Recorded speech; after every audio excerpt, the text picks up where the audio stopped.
तो हमारा कहने का तात्पर्य है कि आपका शरीर स्वस्थ रहे, ये ऋषि मुनि और महापुरुष व्यास जैसे पुरुषों ने भी व्यवस्था करवाई है।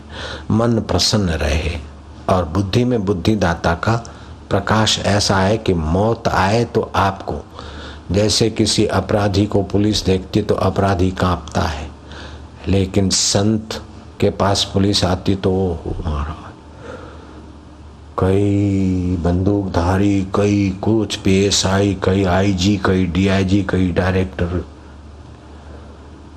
रक्षा मंत्री के सहायक, ये वो सारे के बापूजी करते। तो जिनसे अपराधी डरते हैं उनसे संत और वरिष्ठ नेता तो नहीं डरते, उससे नेता और संतों की सेवा में लगते हैं। ऐसे ही मौत आपके आगे आपकी सेवक बन जाए, आप मृत्यु के समय डरे नहीं। क्या ख्याल है? अपराधी पुलिस से डरता है, ऐसे ही हमारे जीवन में अगर कर्म ऐसे हैं तो हम अपराधी की नहीं जिएंगे, मौत से डरेंगे और मौत छोड़ेगी नहीं। तो पुलिस आती है तो अपराधी को बलपूर्वक ले जाती है, और नेता का जहाँ प्रोग्राम होता है या संत का, वहाँ पुलिस कोऑर्डिनेशन करती, व्यवस्था करती। ऐसे ही जहाँ संत का प्रोग्राम है, अतल में, तलातल में, रसातल में, वैंकुट में, जिधर भी जाने का उनका संकल्प है, तो मौत वो व्यवस्था करेगी, मैनेज करेगी। ऐसा जीवन जीना सीखो। मौत जबरन पकड़ के ले जाए मजबूरन, तो क्या खाक जिया तुम?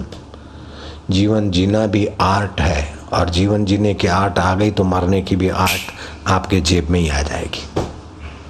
जीवन जीने की आर्ट नहीं है, संग्रह करते गए, इधर उधर करते गए, खाने जैसा खाया, न खाने जैसा ठोकम ठोक करते गए, चिराते गए, ऑपरेशन कराते गए, फिर जो आया अशुद्ध खाया तो आपका विल पावर, ओज, तेज, पुण्य क्षीण हो जाएगा। फिर आप फालतू साधारण आदमी जैसे हाँके जाते हैं, ऐसे ही मौत के समय हाँके जाओगे। तो व्यास पूर्णिमा कहती है कि आपकी जीवन धारा ऐसी शैली हो कि आपके जीवन की सुंदर सुव्यवस्था हो। तो जो व्यवस्था बताने की ऊंची व्यवस्था करते हैं, व्यवस्था सिखाने की जो ऊंची व्यवस्था करते हैं, उन महापुरुषों को व्यास कहा गया है। बिखरी हुई शक्ति, बिखरी हुई ऊर्जा, बिखरी हुई जीवन शैली, बिखरी हुई आध्यात्मिकता और भावनाएं, उनको सुसंगठित करके, सुव्यवस्थित करके आपको शरीर से स्वस्थ, चरित्र से ऊंचा, आध्यात्मिक उन्नति और मानसिक उन्नति, सभी उन्नतियां आपकी सुचारू रूप से हो, ऐसी व्यवस्था में निपुण पुरुषों को व्यास जी करके जो पूजता है, उसको वर्ष भर की पूर्णिमा मनाने का पुण्य प्राप्त हो जाता है। ये वह फंक्शन है, वह उत्सव है।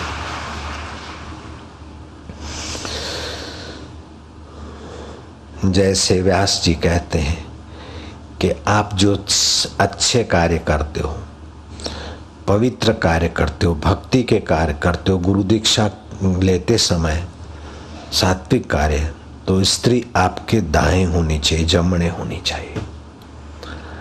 अगर आप सुख वैभव या संसार में कुछ सिद्धि पाना चाहते हो तो स्त्री बाहीं और हो तो आपको सफलता मिलेगी। आज तक तो पता ही नहीं था, गमे त्या बेसी गई बाबलानी बा, पर ना चाले।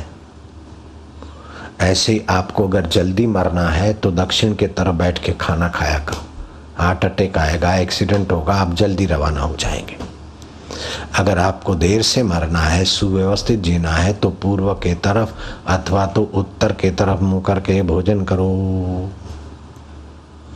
कितनी सुंदर व्यवस्था है। जल्दी मरना है तो उत्तर के तरफ सिर करके सो जाओ, और स्वस्थ रहना है तो दक्षिण के तरफ सिर करके सोया करो।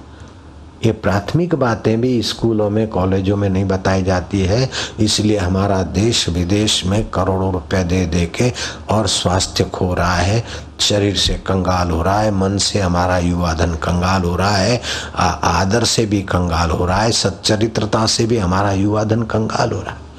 माँ बाप का कितना आदर करना चाहिए। भूलो भले बीजू बधू माँ बाप ने भूलशो नहीं, लेकिन बेटे बेटियां बेचारे मैकालेन पद्धति से कैसे उद्दंड होकर जीते।